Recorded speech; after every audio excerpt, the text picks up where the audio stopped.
Hey everybody, welcome to Bill Sky, the C++ guy, and what we're going to do now is that we are going to look at actually how to create and then even read some very basic files in C and C, actually C++. So I'm hoping that you had the chance to take a look at the previous video on files and file systems, because it kind of gives you an overview of what is involved in having a disk drive or an SSD that has a file system. How do you actually get files out there? How do you create the file system? And that will give you what you need to really understand what we're going to do today. However, if you didn't see that video, go ahead and finish watching today's and then go back and look at that, because some of the concepts we're going to talk about today may actually be covered in that previous video. So let's get started. So I have an Eclipse project open right here, and everything you see here is basically a file. I mean, we've got the CPP simplefiles.cpp file. If I build this, you're going to see the executable file. You're going to see some object files. So everything in your computer is stored, is saved in a file. Now, if you remember, secondary storage it keeps its contents when the computer is turned off or when the operating system is rebooted. However, memory primary storage is not. So that's why we have to have files. Even your phone, even your smartphone has files. Everything has files. Database, Amazon, everything is a file. So it's a way to store your data in a persistent way. So when the power goes off, when the system reboots, when the program ends, the data is still there. That's why you have files. So in C++ to do that, you need to have the pound include fstream up on top. Fstream is a file stream include, and I always like to build because I want to make sure that I didn't type something in weird. And so let's first of all create a file. So we're going to use the fstream include library to actually create a file. So what you do is to create an output file. So there's two things. There's an input file and there's an output file. An input file is used to read data from a file into your program. An output file is used to write data from your program to the file. So we don't actually have any files here yet that we've written, so let's create one. So I'm going to create an output file, and the way you do that is you create a variable of type output stream, and then you give it a variable name. So I'm going to just call this output file. So that's the name of the variable. So it's of data type OFStream, just like a variable would be of a data type int or a string or a float or a double. This is a data type of OFStream output file. And we're just going to put a semicolon there. So now that doesn't mean that you've created the file yet. That just means you've created the variable that's going to contain a pointer to the actual file. So the first thing that you have to do, number one, you have to open the file.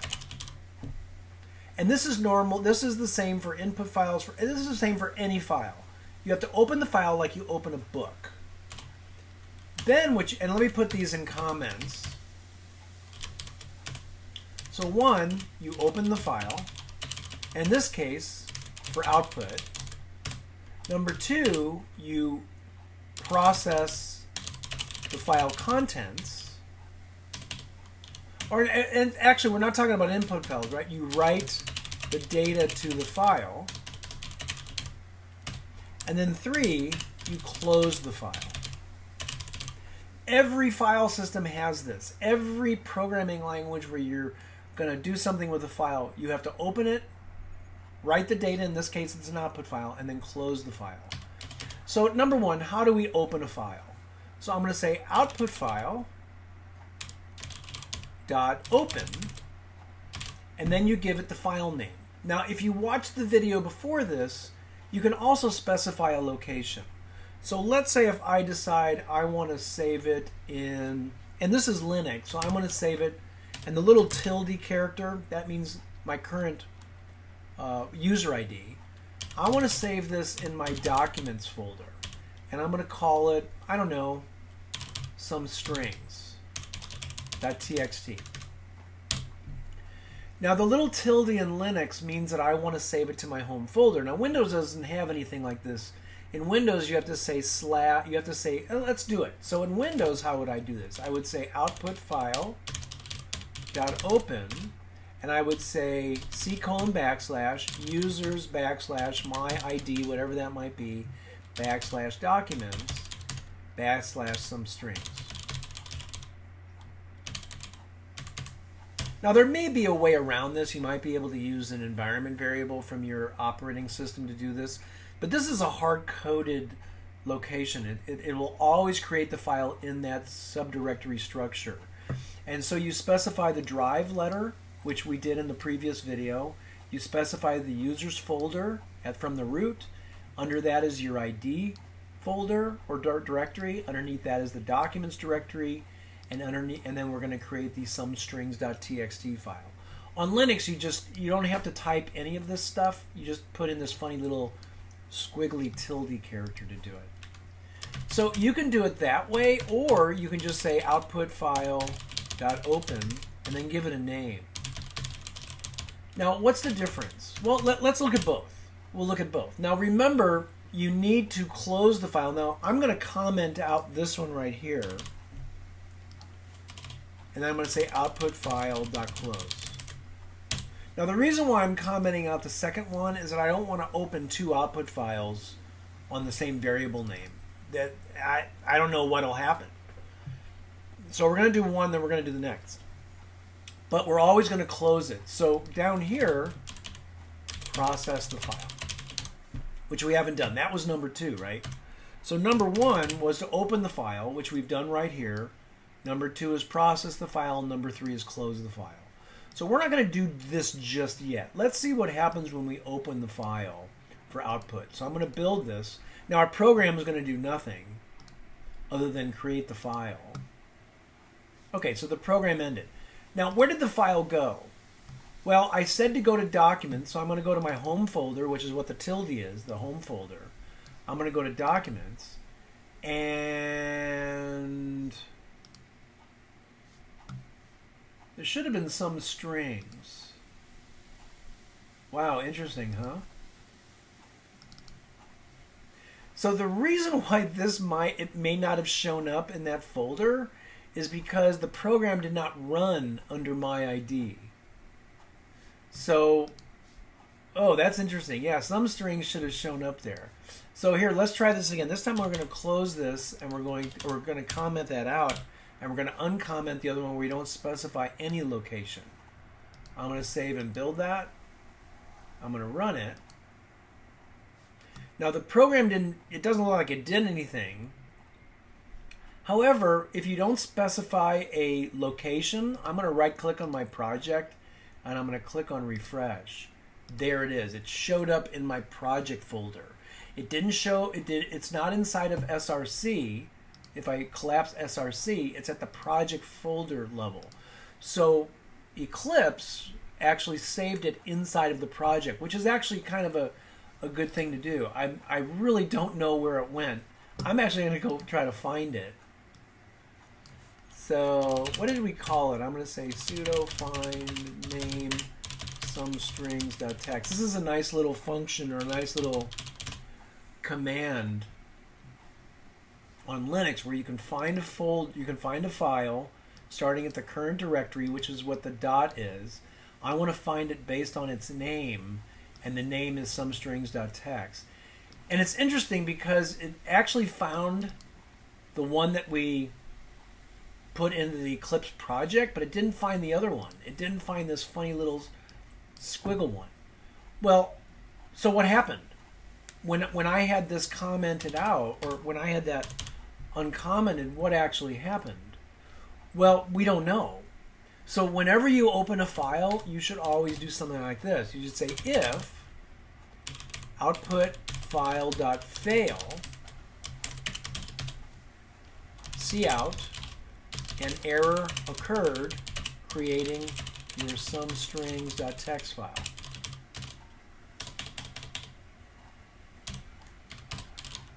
Else cout file created successfully. So let's see what happens when we run this with the location tilde specified there. And as you can see, an error occurred creating some string. So there's something wrong with putting in that tilde. Or maybe documents doesn't exist. So it's really important to check the status of your file when you open it up to make sure that the creation of the file was okay. So I'm actually gonna delete this line of code, and I'm just going to leave it within the Eclipse project. Now, if I double click on this TXT file, it's empty. So my program didn't do anything with the file. All it did was create it. So opening an output file will actually automatically create it. Now let's actually put some data in there. Now, you should have gone through the video on loops already. And if you haven't, go ahead and take care of that. Go ahead and watch that, because that's what we're going to do here. So what I'm going to do is I'm going to create a variable up here called user string. And that's all we're going to do. We're just going to create a variable called user string, and we're going to have the user enter some data into that string. So underneath this comment here, I'm going to say while user string is not equal to end. And we're going to have the user type in a string. So we're going to say cout, please enter a string to save to the file. And then we're going to say get line from the syn user string. So we're going to get string after string after string until the user types an end. Now we want to make sure we tell the user to type end to quit. And you might want to use something other than end. You might want to say like -999, because nobody's going to type a -999 for a string, but they might type end. So we'll do it that way. Okay, so what happens after we get the string into the user string variable? What we do is we like cout it to that file. And the way you do that is you say output file, less than, just like a cout, user string. So you just keep going and going. Now, some of you may already see a problem here.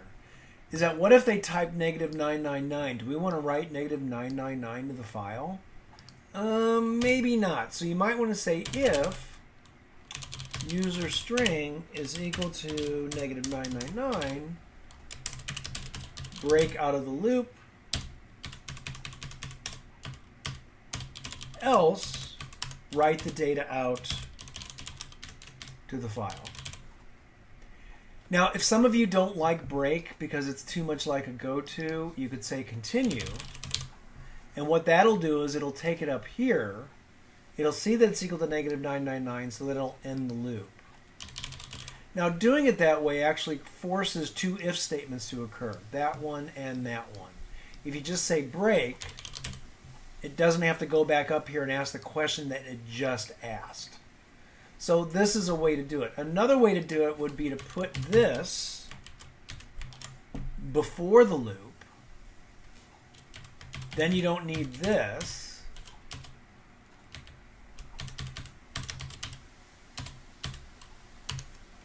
But then you have to duplicate the cout and the get line. So it's all style. So multiple ways of doing it. I like doing it this way. It's just my style. All right. So let's go ahead and do that, and I'm going to run that. I'll build it. I love it when it builds with no errors, and I'm going to run it. Okay, please enter a string to save. Hello, my name is Bill. What's your name? And then I'm going to type -999. All right. Seems to have worked. Now I'm going to double click somestrings.txt. Okay, so now we've got some data in the file, but it's kind of all stuck together. And some of you may know why. Is that we didn't output it with an end L. So if we want each one of those to be on their own line, we need to put an end L there. So let's go ahead and run and build it and run it. Hello there. Bill. What's yours? All right, let's double click on the file. Ah, looks a lot better. However, there's one little funny thing here. We have a blank line at the end. So if we read that file, we would read line number 5 as a blank line. And we might not want to have that blank line there. Now, there's no way really around that other than writing additional code. So you need to have some kind of a variable to say whether or not the user wants to enter another line. So instead of putting an end line there, we might want to say, well, if the user didn't type -999, maybe we send the end L first and then print, and then send the user string. Let's see how that works.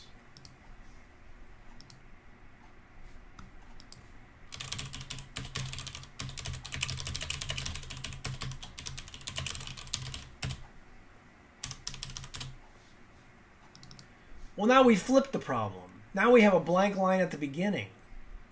Will this ever end, right? Well, this is a great place to put in a Boolean. So what I'm going to do is I'm going to say Boolean first line equals true. And down here, I am not going to print an end L before I print the string unless it's the first line. So I'm going to say if first line equals true, I'm just going to print it or send it to the output file, else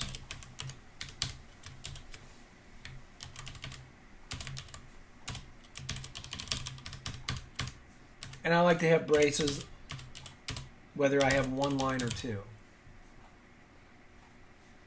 So let's go over this. So I type a string, end line or first line is equal to true because I initialized it to true. So I type in the string, it wasn't -999. So I say if the first line is true, which it is, I just print the string and then I continue with the loop. Now I haven't set first line to false, so I'm no longer at the first line, so I'm going to say that's equal to false. So I output the line to the file, and then I set first line to false. Now I type my second line. My second line is not equal to -999, so I'm in the else. Is first line equal to true? No. So it prints the end line, move to the next line, to the beginning of the next line, and then it prints the user string, whatever the user typed in. So that's a way around that. Let's see if that works.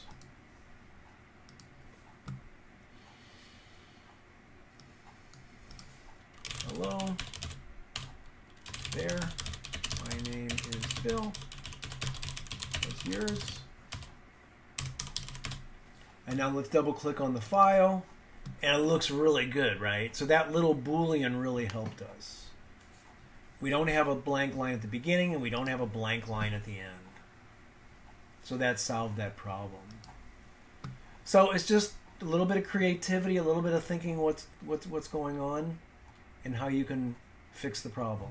So there. So we wrote the file.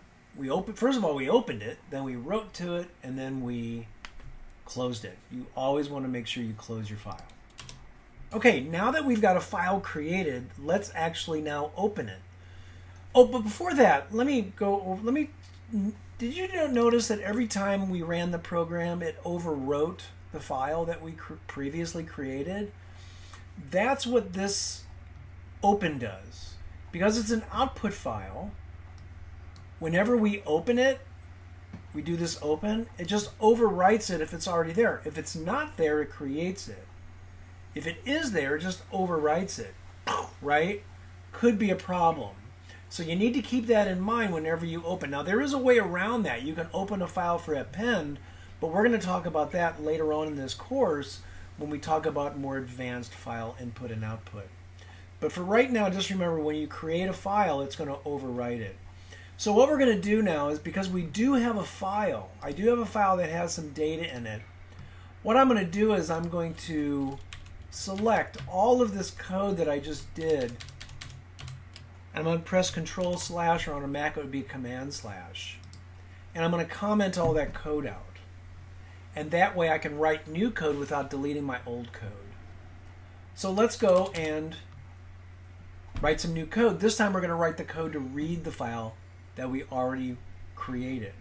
So to do that, we need a new file or new variable called ifstream is the data type of this file. That means input file stream, and I'm going to call this input file. So ofstream is for creating files and writing them. ifstream is for opening files and reading them. And I don't know, we can use the same string to read from that. I think that'll be fine. So it's input file. So let's go ahead and open the input file. So I'm going to say input file.open somestrings.txt. And as I said earlier, you always want to check to make sure it opened okay. So I'm going to say if input file.fail cout error opening the input file.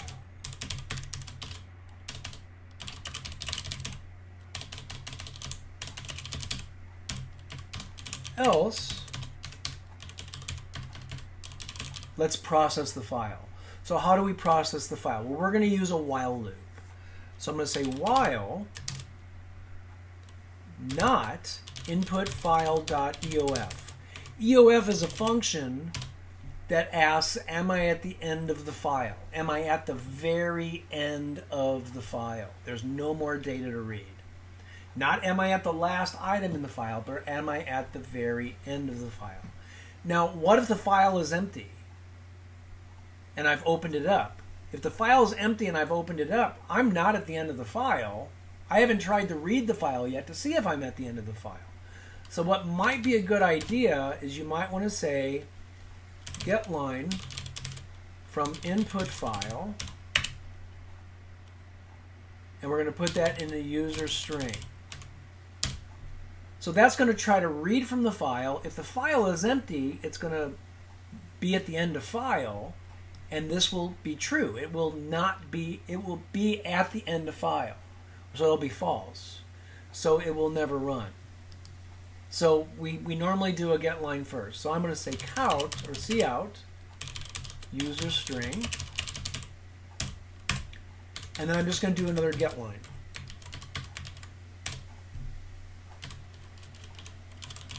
Now, one thing I forgot to do, I forgot to do the close. So input file.close. You always want to do the close. Now, I'm sure some people might be saying, well, why is he pushing always do a close? Why do I always have to do a close? Well, if you don't do a close, then the file could be opened to your program only and nobody else could get to it. So if your program is sitting there waiting for you to type something in, and you've decided to go to lunch and somebody else needs that file, but you're now at lunch, they can't because your program has it opened. So it's kind of like, you know, you get a book from the library. If you have it open too long and you're not even reading it, you're screwing around with other people who would like to read it. So you always want to make sure you close that file. Now there's more details than just that, but that's a very, very basic way of thinking about it. But there are other things like file sharing and stuff like that, but we're not going to get into that in this basic course. Okay, so let's see if this works. I'm going to build it. I'm going to run it. Well, it sure looked like it worked to me. So it says, hello there, my name is Bill. Oh, wait. Did it print the whole file? It didn't. It didn't print the last one. So let's figure out what we did. So we read our first line. Are we at the end of the file? No. So we output that. And we get the next line. Well, I kind of see what's happening here. Because these are all strings, it may, and we use the get line, it may have actually read to end a file there while it read the last line. So let's see what happens if I put spaces there. So I'm going to go, not spaces, if I comment that first read, and let's move this read above the cout and see what happens. Let's see if that fixes the problem. Okay, that's pretty good. It fixed the problem. What I'm going to do though, and this is a nice little trick I'm going to show you, in Eclipse, I'm going to open that file. I'm going to delete everything.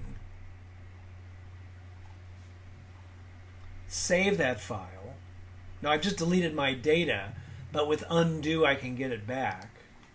And I'm going to read my program. And it seemed to work. So if you're dealing with a file that has nothing but full strings in it, you're reading the entire line, I think this method is okay.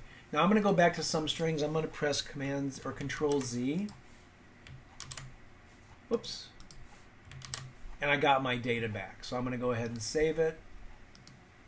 I'm going to run my program. And it seems to have worked okay.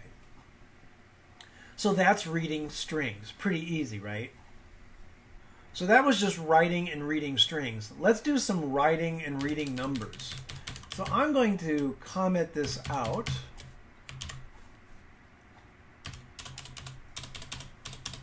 And let's write and read numbers. So I'm going to say output file dot open some numbers dot txt. I'm going to say output file dot close. And now I have to see if it opened correctly. So I'm going to say if output file dot fail cout error output file else. Let's go ahead and write some numbers to the file. So I'm going to do another while loop. Let me see. Input integer. Well, input integer is not equal to -999. Now let's go ahead and create our variable up here. Input integer.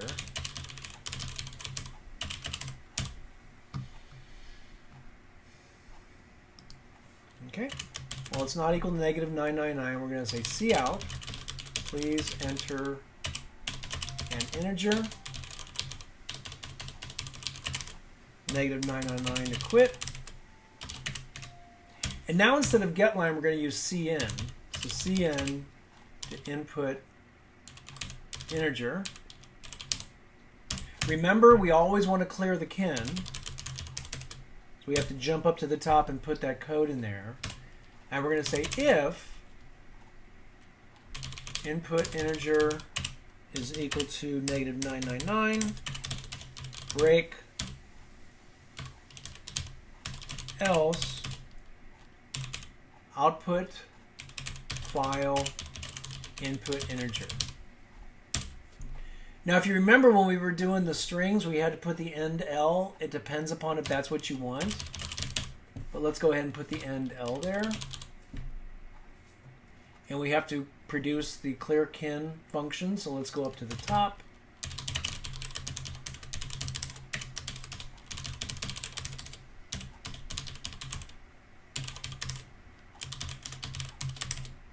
Whoops.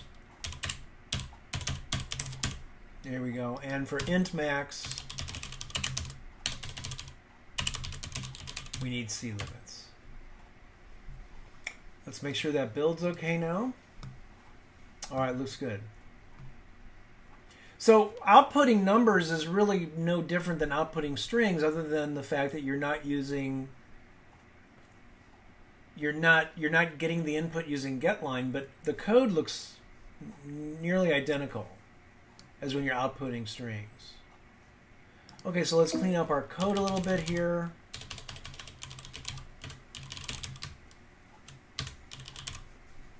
Just something I do. And we called this some numbers, so let's try it out. All right, so let's put in 100, 12, minus 15, 4,568, and -999. All right, great. Now we don't see it here, so I'm going to right-click on my project and say refresh, and there it is, some numbers. So I'm going to open it up, and there's my numbers. We have exactly the same problem as we had before. Ugh, we have that blank line there. Now when you're reading numbers, that can be a real problem, because if you don't know you're at the end of the line, it may read junky data. And actually, let's leave it that way to see what happens. And then we're going to have to make a change to our write. Okay, so let's go. Now I'm just going to I'm just going to copy the read that we did for the strings, and I'm going to stick it down here. And I'm going to uncomment it. Okay. And instead of sumstrings.text, I'm going to say some numbers. Let me see. So everything looks the same. Instead of getLine, though, we're going to do this. We're going to say input file.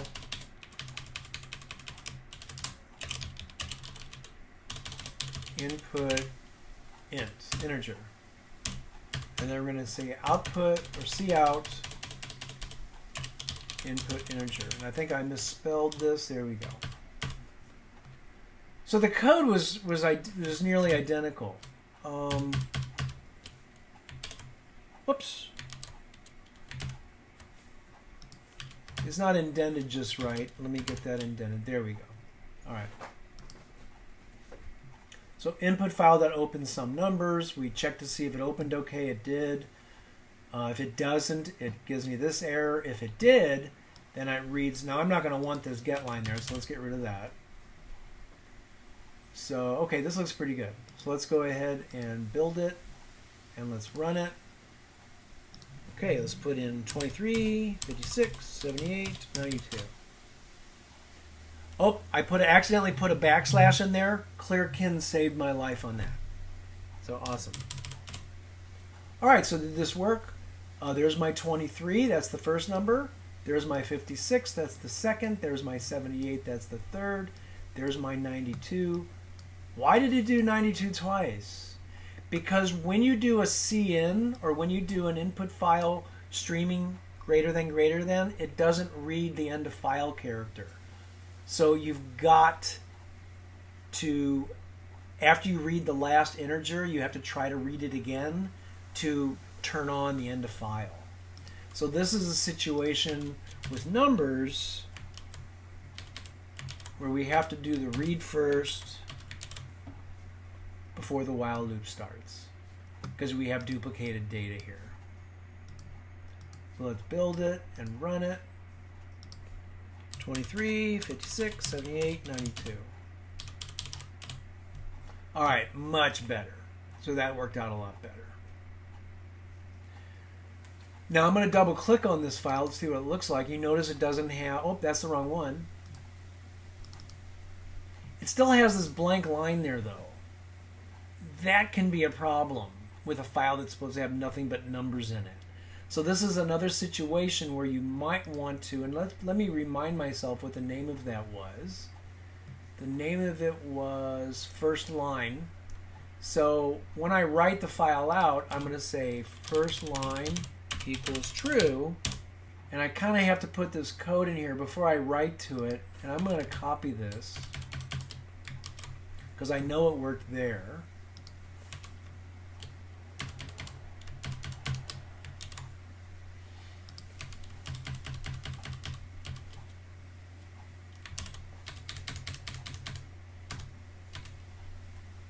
And let's use an else if here.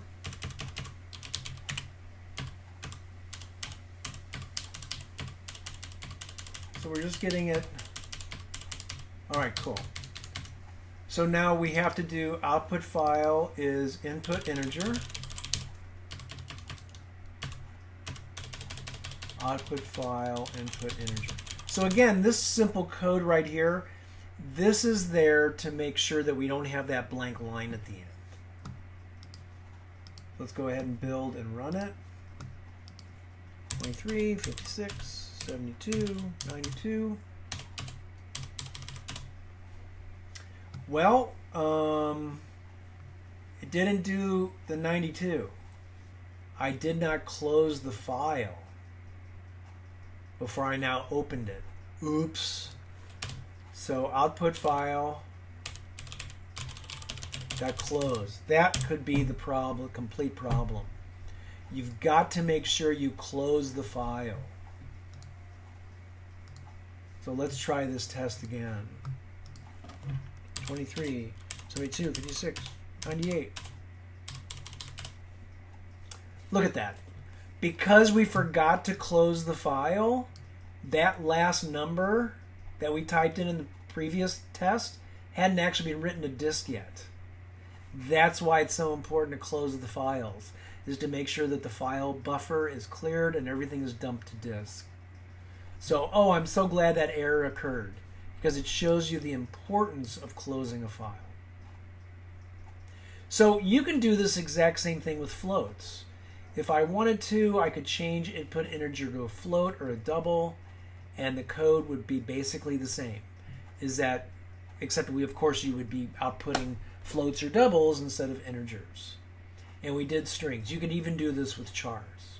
So that's simple file input and output. There's so much more to this that we will talk about later on in the course. You can do binary files, random files, structured files, comma separated value files, which I think is maybe what we're going to do next in the next video. But this is your first introduction to writing out files to the computer, secondary storage like a hard drive or SSD, and I hope to see you at the next video.